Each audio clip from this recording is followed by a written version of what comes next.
So let's go ahead with next question number 34th.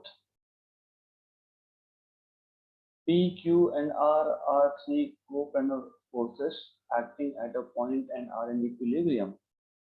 Given P is 1.9318 kgWt.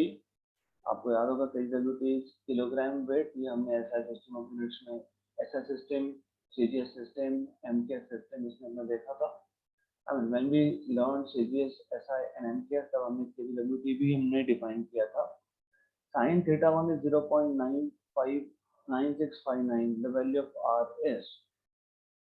तो सबसे पहले coplanar forces क्या होते हैं हम वो समझ लेंगे. Coplanar forces are the forces which are in the same plane. मतलब तीन वेक्टर है बेसिकली, वो सेम प्लेन में है, एक ही प्लेन में है. अगर एक XY प्लेन में है तो दूसरा भी XY प्लेन में है और तीसरा भी XY प्लेन में. So it is something like that. Okay.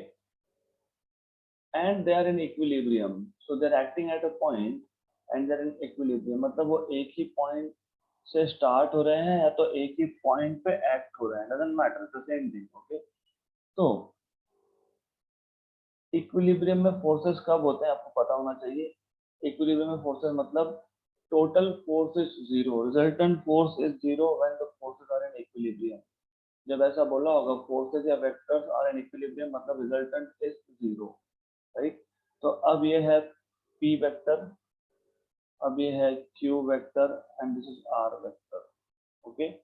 So this angle over here is 150 degrees. This angle over here is theta 2 and this angle over here is theta 1. So there is something called as Lami's theorem जो आपको अभी पहली बार आप सुनोगे. Lami's theorem.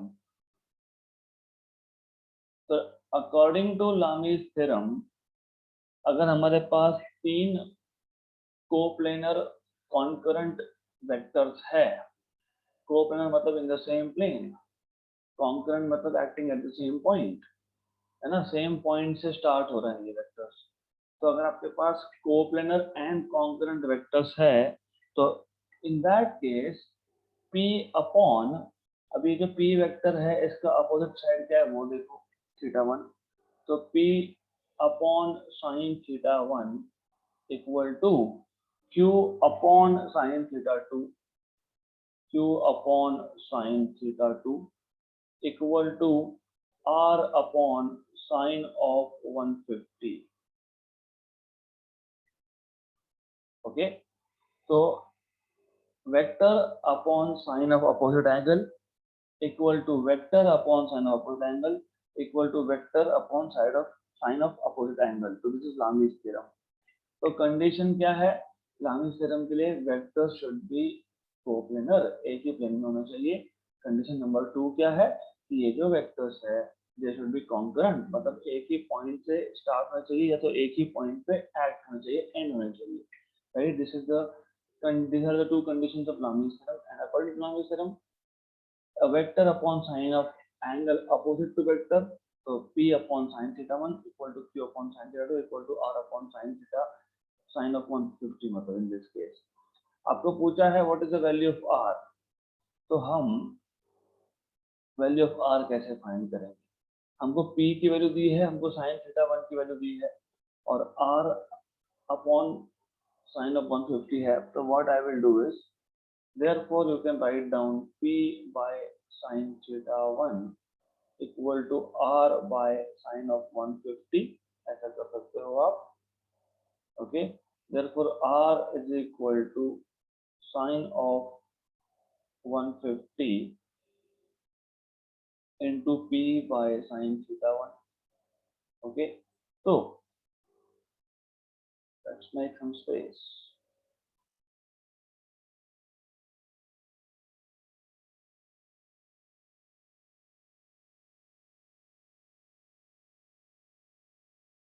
Alright, so ऐसा है that you can just write down what is sine of 150. You should know sine of 150 is sine of 90 plus 60. अब ये ट्रिग्नोमेट्री, बेसिक ट्रिग्नोमेट्री हम आगे देखने वाले हैं.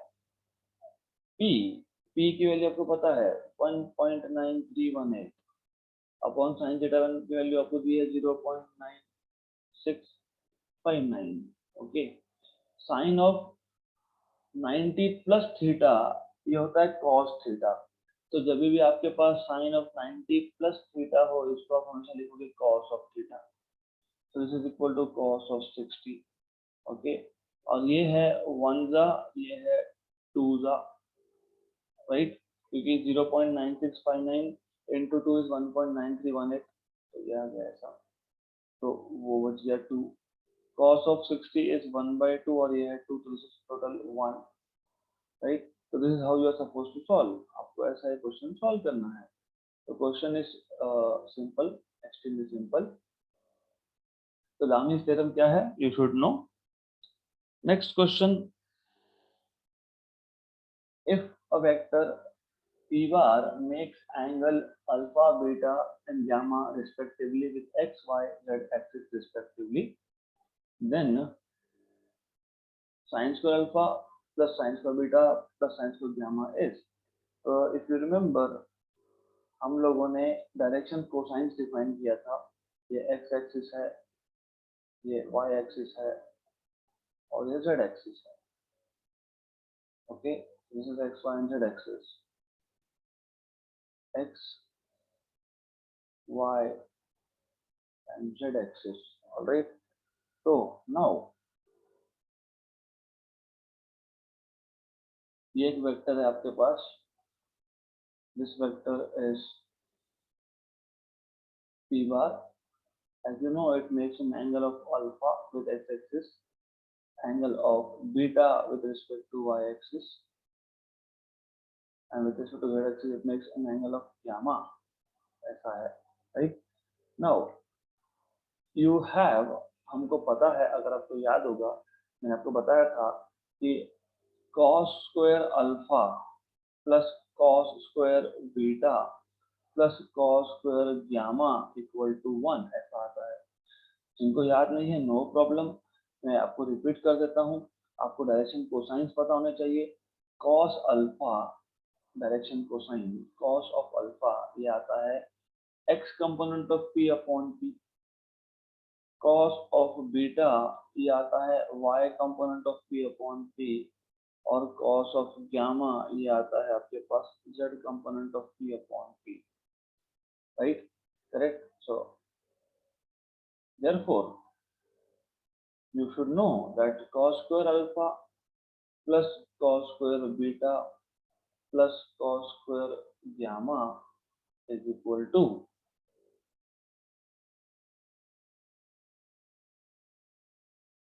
this is equal to ये आएगा आपके पास px square by p square plus py square by p square plus pz square by p square. This is equal to px square plus py square plus pz square by p square. अगर आपको याद होगा कि किसी भी vector का magnitude is px square plus py square plus pz square, तो अगर मैं रूट हटाता हूँ तो मुझे यहाँ पे मिल जाएगा P square equal to P x square plus P y square plus P z square. मतलब इन शॉर्ट ये P square by P square आ गया, तो ये आएगा 1। तो हमने ये ऑलरेडी डिराइव किया था, cos square alpha plus cos square beta plus cos square gamma equal to 1। Okay, मैंने फिर एक बार रिपीट करके दिया है आपको। सो हमको एक्चुअली हमारा क्वेश्चन यहाँ से स्टार्ट होगा। हमको फाइंड करना है sine square alpha plus sin square beta plus sin square gamma. This is what we are supposed to find out. हमको पता है sin square alpha. I'll take this on to the next page.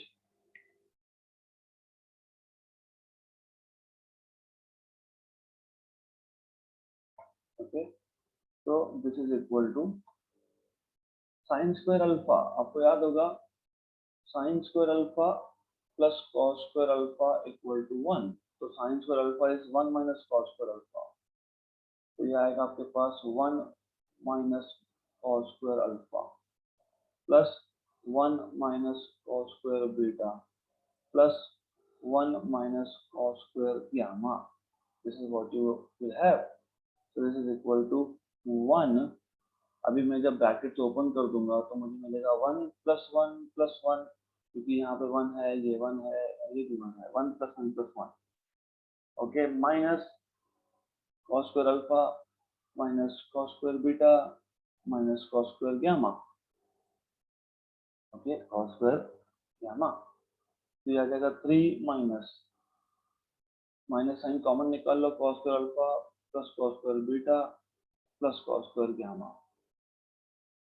तो ये आ जाएगा 3 - 1, क्योंकि आपको पता है cos square alpha plus cos square beta plus cos square gamma is 1, तो 3 - 1 is 2. Your answer will be 2. So this is 2. तो ऐसा आपको मिलने वाला है आंसर. तो this is how you suppose to solve. तो आपका सॉल्यूशन एक्चुअली यहाँ से स्टार्ट हो रहा है, फ्रॉम दिस पेज. पिछला तो सिर्फ रिवीजन था. Next question, the sum of the magnitude of two forces acting at a point is 18 and the resultant is 12. If the resultant is at 90 degree with a force of small magnitude, what are the magnitude of forces? ये हमने already किया है. This type of question we already solved. अगर आपको याद होगा, मैंने बताया था कि दो फोर्सेस ले लो, F1 स्मॉलर फोर्स, रिजल्टेंट जो है वो F1 को परपेंडिकुलर है, और ये आ गया आपका सेकेंड फोर्स. तो ये हमने ऑलरेडी क्वेश्चन सॉल्व किया है. तो I just skip this question. Next question, question 38. The vector from origin to point A and B are 3i cap minus 6j cap plus 2k cap, and B bar is 2i cap plus j cap minus 2k cap. The area of triangle OAB will be. आपको question, according to the question, what they are telling you is the vectors from the origin to points A and B. Let's say ये A bar vector है, ये B बार vector है, let's say. So this is origin to A bar, and origin to B bar. A and B ऐसा है ये, right? Okay. और A बार आपको दिया है, B बार भी आपको दिया है. तो एरिया ऑफ ट्राइंगल पूछा है, मतलब ये जो ट्राइंगल बनेगा यहाँ, ये आपको, this is what they are asking you, ये ट्राइंगल का एरिया पूछा है आपको. अगर आपको याद है तो इफ यू रिमेम्बर, मैं फिलहाल इसको हटा देता हूँ. इफ यू रिमेम्बर, हम सबसे पहले इसको पैरेललोग्राम बना लेते हैं.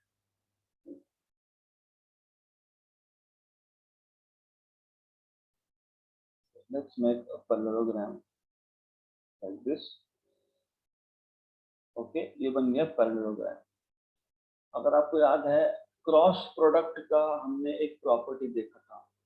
क्रॉस प्रोडक्ट का मैग्नीट्यूड आपको देता है एरिया ऑफ पैरेललोग्राम. अब ये जो पैरेललोग्राम है, इसके अगर मैंने दो पार्ट्स किए तो मुझे मिलेगा दो triangle, right?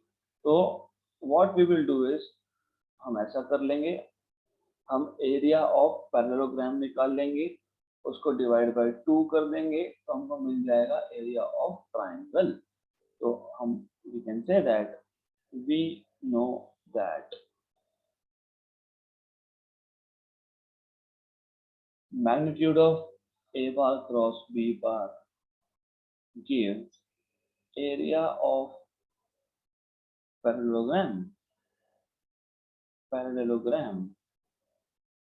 Okay, right? Therefore, area of triangle OAB is equal to half area of parallelogram. क्योंकि ये पैरेललोग्राम है, ये दो ट्राइंगल्स है, तो it is half area of parallelogram. Okay, so this is equal to half mod of A bar cross B bar. अगर आपको याद होगा, मैंने आपको क्रॉस प्रोडक्ट कैसे निकालते हैं वो बताया था, और लेट्स डू इट अगेन. तो ए बार क्रॉस बी बार पहले फाइंड कर लेंगे। तो ए बार क्रॉस बी बार कैसे फाइंड करते हैं, I have told you with the help of determinants, या तो मैंने आपको और एक मेथड भी बताया है, so whichever is comfortable to you.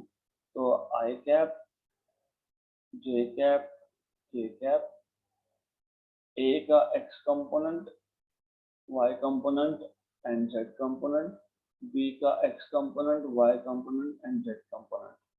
Okay, this is how it is. तो ऐसा आएगा ये. Okay, so now you have I cap. आपको मैंने बताया इसे सॉल्व कैसे करते हैं, cross multiply 12 minus 2. This is how you do it. So I am expecting कि आप लोगों को क्रॉस प्रोडक्ट फाइंड करते आने चाहिए, otherwise it will be a problem for you. Minus j cap, it is minus 6 minus 4. Okay, तो ये plus 10 हो जाएगा by the way. So what do we get? Plus k cap, इन दोनों को multiply करो, माइनस इन दोनों को मल्टीप्लाई करो, तो it is 3 minus of minus 12 मतलब प्लस 15. तो 3 माइनस ऑफ माइनस 12 मतलब प्लस आ जाएगा ये. तो you will get this as पहला टर्म 10 आई कैप, दूसरा 10 जे कैप. तो 10 i cap plus 10 j cap plus 15 k cap, 10 i cap plus 10 j cap plus 15 k cap. तो अब आपको ए बार क्रॉस बी बार का मैग्नीट्यूड निकाल सकते हो. Magnitude of any vector is x component का स्क्वायर प्लस वाई कंपोनेंट का square plus z component का स्क्वायर.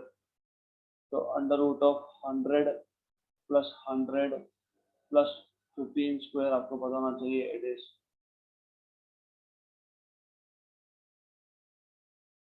15 square is 225.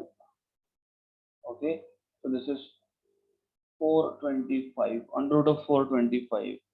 Okay, अब 425 है तो this is 17 into 25, तो ये 5 root 17 आता है.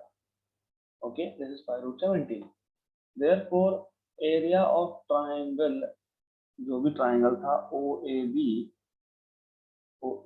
is equal to half of magnitude of this, half of mod of A bar cross B bar equal to half. तो ये 5 root 17 by 2 आना चाहिए है क्या, 5 root 17 by 2 option number A. तो I will repeat the question. हमें area of triangle पूछा था. हमको पता है कि दो वेक्टर्स अगर सेम पॉइंट से स्टार्ट होते हैं तो हम एक पैरेललोग्राम बना सकते हैं, और उस पैरेललोग्राम का जो एरिया है it is given by magnitude of cross product. Okay good. तो area of triangle OAB is half area of parallelogram, right? So area of parallelogram is A bar cross B bar. अब A bar cross B bar determinant form से कैसे निकालते हैं, या फिर मैंने आपको एक और मेथड दिया था AX BX minus, I mean if you remember ये AB माइनस AB और बाहर I कैप, ये मैंने थ्योरी में आपको 2-3 बार बताया है how to find this cross product. Cross product के 3 कंपोनेंट्स आते हैं, तो वो तीनों कंपोनेंट्स कैसे निकालते हैं आई ऑलरेडी टोल्ड यू, या फिर आप डायरेक्टली डिटरमिनेंट से सॉल्व करो. While using determinant you need to be careful with this sign. Okay, so I would suggest you कि you better revise that part of determinants कि ये sign negative कैसे आया. Okay, so you have to go through it, and otherwise जो मैंने second method बताया था आपको, वो मेथड से भी फाइंड कर सकते हो, तो you can also do that. So determinants I'm expecting you know from school, and if you don't know revise it. If you don't know, मैंने second method बताया है उसको use करो. Okay, so determinants find करने का 2 method आपको पता होना चाहिए. Then आपको A bar cross B bar मिल जाएगा.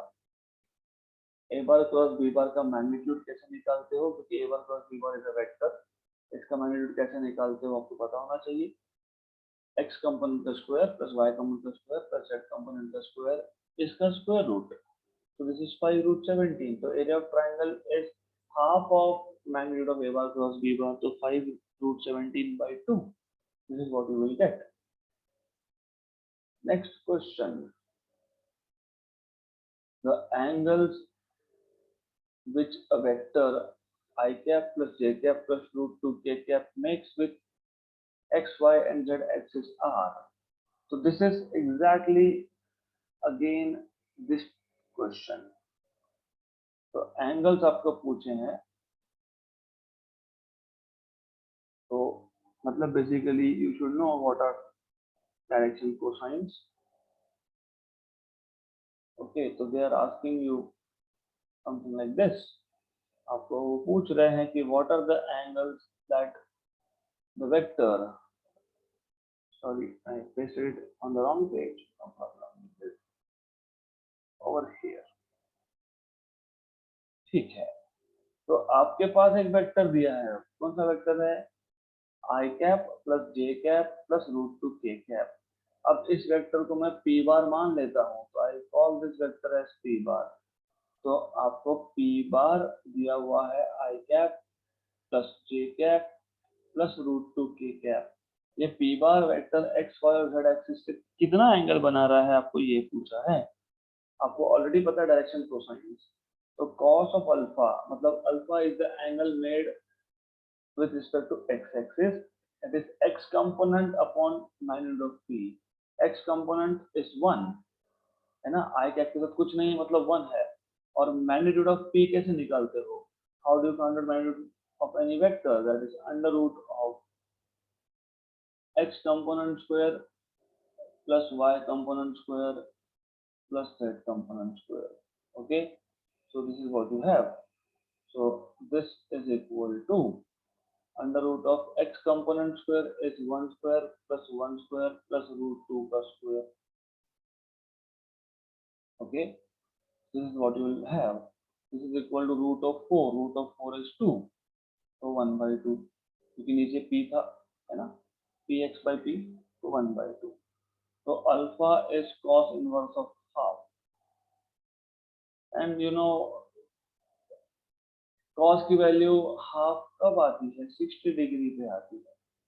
Similarly, cos of beta is py by p. तो py by p, तो ये py value it is 1 upon again p2 मतलब again beta is 60 degree. Okay, अब only angle that we are supposed to find now is gamma. So this is root 2 by 2, that is 1 by root 2. This is 45 degree, क्योंकि cos की value 1 by root 2 45 degree पे होती है. So which means this is 45 degree. आपको gamma मिल जाएगा 45 degree. तो 60, 60 and 45. Option number C. तो extremely simple question है. This is extremely simple. So you should know how to solve such questions. Okay. So this is how you're supposed to solve. Next question. So we are moving towards the next set of questions now. So let's solve first question from next set. With respect to a rectangular Cartesian coordinate system, three vectors are expressed as. हमारे पास तीन vectors है, a bar which is 4i cap minus j cap, 4i cap minus j cap, b bar which is minus 3i cap plus 2j cap, and c bar which is minus k cap. Okay, where I cap, j cap and k cap are unit vectors along x, y and z axis respectively. The unit vector r cap along the direction of sum of this vector. हमें ऐसा एक unit vector निकालना है जो इन तीनों के addition का जो रिजल्टेंट आएगा उसके डायरेक्शन में होना चाहिए. तो you are supposed to find out unit vector r cap along the direction of addition of these vectors, sum of these vectors. So therefore r bar equal to a bar plus b bar plus c bar. a bar आपके पास है 4i cap minus j cap, b बार आपके पास है minus 3i cap plus 2j cap और c बार आपके पास minus k cap. तो 4i cap minus 3i cap is I cap and minus j cap plus 2j cap is plus j cap minus k cap. तो ये आ गया आपका r bar.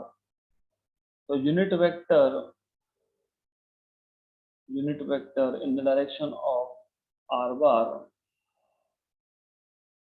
in the direction of r bar is r cap, that is अभी आपको याद होगा any vector divided by its own magnitude gives unit vector. ये आ जाएगा आपके पास i cap plus j cap minus k cap under root of किसी भी वेक्टर का मैग्नीट्यूड कैसे निकालते हो आप, 1 square plus 1 square plus minus 1 square, x component square plus y component square plus z component square का स्क्वायर रूट. तो ये i cap plus j cap minus k cap under root of 3. तो ऐसा मिलना चाहिए i cap plus j cap minus k cap by root 3. तो i cap j cap k cap by root 3. This is what you will have. Okay, तो ऐसा आपको मिलना चाहिए. Simple question. Next question. Maximum and minimum magnitude of the resultant of two vectors of magnitude p and q are in the ratio 3:1. Which of the following relation is true? Okay. Cartesian coordinate system basically, sorry to go back to the last question again. Cartesian coordinate system मतलब x, y और z. जब आप x, y और z axis use करते हो किसी भी point को नोट करने के लिए, उसका लोकेशन बताने के लिए, उसका पोजीशन बताने के लिए, तो उसको बोलते हैं Cartesian coordinate system. Cartesian coordinate system में तीनों एक्सिस एक दूसरे को म्यूचुअली परपेंडिकुलर होते हैं. तो Cartesian coordinate system is X Y Z system. बाकी भी अलग अलग टाइप के सिस्टम आते हैं, जैसे polar coordinate system, spherical polar coordinate system, cylindrical coordinate system. ये हम लोग बाद में देखेंगे. But for the time being अगर मुझे एक पॉइंट P है, उसका लोकेशन बताना है, तो मैं x, y और z एक्सिस यूज करता हूँ और x, y, z एक्सिस जो है वो एक दूसरे को म्यूचुअली परपेंडिकुलर होते हैं. Such a system is called as Cartesian coordinate system. Okay, so let's go back to next question now. Maximum and minimum magnitudes of the resultant of two vectors of magnitudes p and q are in the ratio. हमारे पास दो vector है p और q, उसका maximum और minimum का ratio resultant. सी, दोनों vectors का resultant का मैक्सिमम और दोनों वेक्टर्स का रिजल्टेंट का मिनिमम. आपको पता है, let r be the resultant, r be the resultant of p bar and q bar, be the resultant of p and q, right. तो आपको पता है कि मैक्सिमम मैग्नीट्यूड कब आएगा, जब दोनों वेक्टर्स सेम डायरेक्शन में हो, मतलब p plus q. That is it. Okay, जब दोनों वेक्टर्स सेम डायरेक्शन में हो तो resultant is maximum. Similarly minimum कब आता है, जब दोनों वेक्टर्स अपोजिट डायरेक्शन में हो, तो p माइनस q. मैंने आपको बताया था, if two vectors are in the same direction, p bar and q bar if they are in the same direction, the resultant is p plus q. If p bar and q bar are in the opposite direction, then the resultant is p minus q. Okay, तो ये आपको पता होना चाहिए minimum और maximum कब आता है, right. So according to the question आपको बोला है कि मैक्सिमम बाय मिनिमम का रेशियो 3:1 है. तो the ratio of maximum to the minimum value is 3:1. Maximum is p plus q upon minimum is p minus q, that is equal to 3/1. So p plus q equal to 3 times of p minus q. So p plus q equal to 3p minus 3q. Therefore इसको solve करो. q plus 3q, क्योंकि वो minus है तो right hand side पे आके plus हो जाएगा. 3p minus p.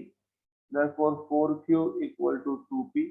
1 जा and 2 जा, तो आपको मिल जाएगा P is equal to 2Q. So P is equal to 2Q. Option number A. This is how you're supposed to solve this question. Okay. Another question. If for two vectors a bar and b bar, sum a bar plus b bar is perpendicular to the difference a bar minus b bar, the ratio of their magnitudes is. हमने already इस type का question solve किया है, actually यही question solve किया है, not of this type but the same question. तो वापस कर लेंगे, डजंट मैटर. आपके पास दो वेक्टर है A bar and B bar. A बार और बी बार का सम, ए बार और बी बार का डिफरेंस, ये एक दूसरे को परपेंडिकुलर है. आपको पता है कि for two perpendicular vectors dot product is 0. तो मैं दोनों का डॉट प्रोडक्ट ले लूंगा. फिर हमने ये किया था कि A bar dot A bar plus minus A bar dot B bar, okay, plus B bar dot A bar minus B bar dot B bar equal to 0. Therefore A square, अब ये कम्यूटेटिव होता है, A bar dot B bar is equal to B bar dot A bar, एक minus है एक plus है तो cancel out हो गया. ए bar dot A bar A square होता है, B bar dot B bar B square होता है. तो A square equal to B square मिलेगा, मतलब आपको मिल जाएगा A square by B square equal to 1. मतलब इसका रूट लेंगे तो A by B equal to 1. This is what you will get. ऐसा आपको मिलने वाला है. ओके, अगला question. Let A bar equal to I cap A cos theta plus j cap A sine theta. Another vector b bar which is normal to a bar is, आपको एक vector दिया है a bar which is a cos theta i cap plus a sin theta j cap. आपको पूछा है इसको perpendicular vector b bar कौन सा होगा, what will be b bar. okay, what will be b bar, this is a bar over here. okay, so we know that normal मतलब perpendicular, perpendicular मतलब dot product 0 दोनों का. For two normal vectors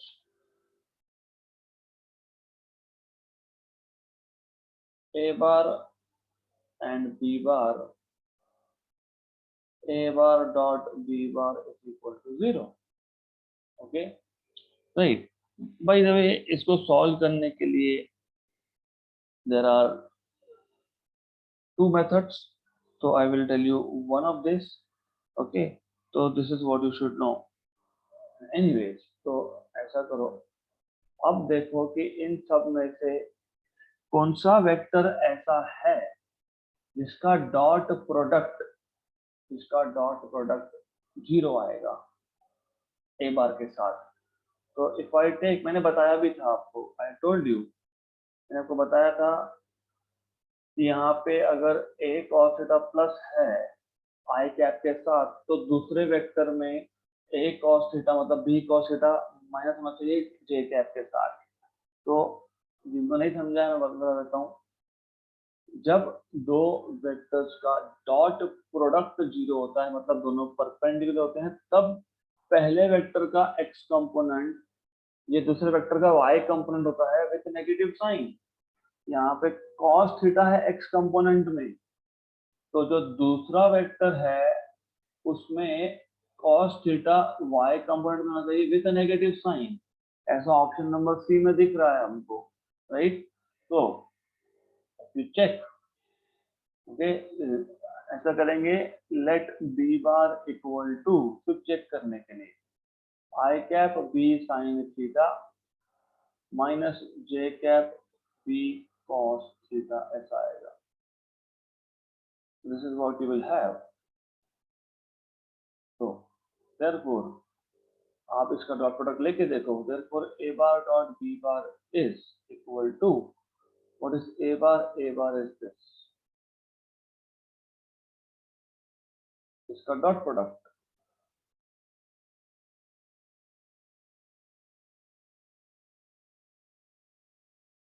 dot product,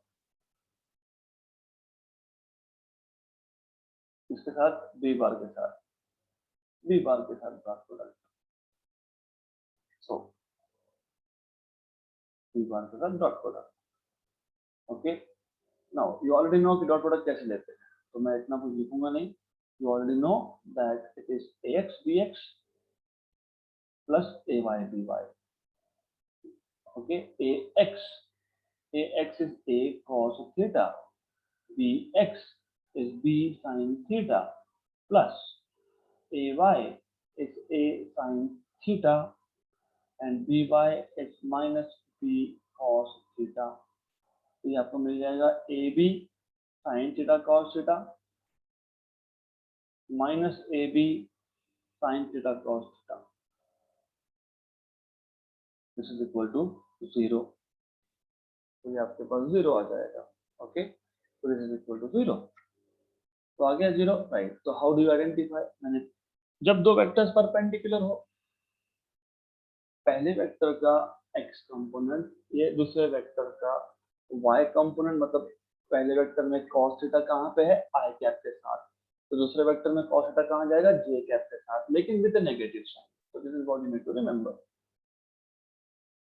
अगला question, the angle between the two given vectors is. अभी दो vector है आपके पास, मैं पहले वेक्टर को a बार बोलता हूँ 6i cap plus 6j cap minus 3k cap, और जो दूसरा वेक्टर है b बार, इसको मैं 7i cap plus 4j cap plus 4k cap बोलता हूँ। मैंने आपको बताया था कि जब भी आपको एंगल निकालना हो तो हमेशा आप डॉट प्रोडक्ट यूज करते हो। तो a bar dot b bar equal to, आपको याद होगा ए बी cos थीटा, where theta is angle between the two vectors, therefore cos theta is equal to a bar dot b bar upon ab। a bar dot b bar is ax bx plus ay by plus az bz, ऐसा आएगा वो,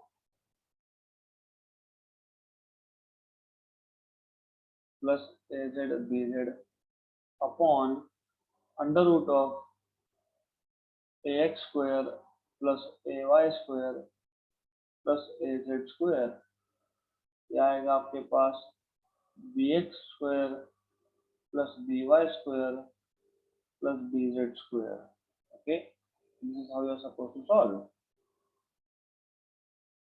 This is equal to ax is 6, bx is 7, ay is 6, by is 4, az is minus 3, this is 4, upon under root of ax square 6 square plus 6 square plus minus 3 का square under root of 7 square plus 4 square plus 4 square, ऐसा आएगा। तो 42 plus 24 minus 12 upon 36 plus 36 72, 72 plus this is root 81। ये भी आएगा 16 plus 16 32 plus 49 root 81। ये भी हमारा पहले हुआ है question. Anyways, even though if we have solved this, solving again doesn't harm you, तो कोई प्रॉब्लम नहीं है। तो ये आ गया 12 में 48 मतलब 50, 42 मतलब 54, because this is 24 minus 12 is 12, 42 plus 12 is 54, 54 by 9 into 9, 9 into 9, 9 बन गया, 9 बन गया। तो ये आ गया 2/3। You have cos theta as 2/3।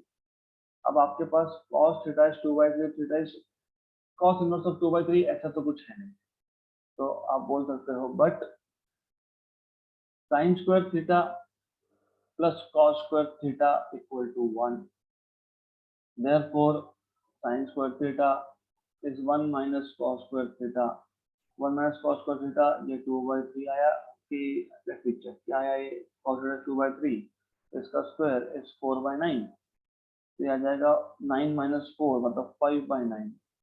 तो साइन स्क्वायर थीटा आपको मिल गया 5/9, तो साइन थीटा आपको मिल जाएगा अंडर रूट ऑफ 5/3।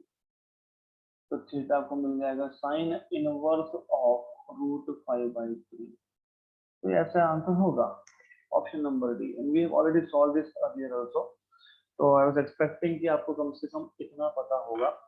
सो दो वेक्टर के बीच का एंगल फाइंड करना है तो हमेशा डॉट प्रोडक्ट का डेफिनेशन यूज करना है, क्योंकि क्रॉस प्रोडक्ट ये वेक्टर होता है तो उसमें डायरेक्शन भी इन्वॉल्व हो जाता है. डॉट प्रोडक्ट ये वेक्टर नहीं होता है, ये स्केलर होता है, ओनली मैग्नीट्यूड. तो यहाँ पे आपके पास सिर्फ एंगल निकालने के लिए this is a good formula. So cos theta is a bar dot b bar upon ab. So this is how you are supposed to find out. Okay, so that's sufficient for today. We will do more questions in the next session.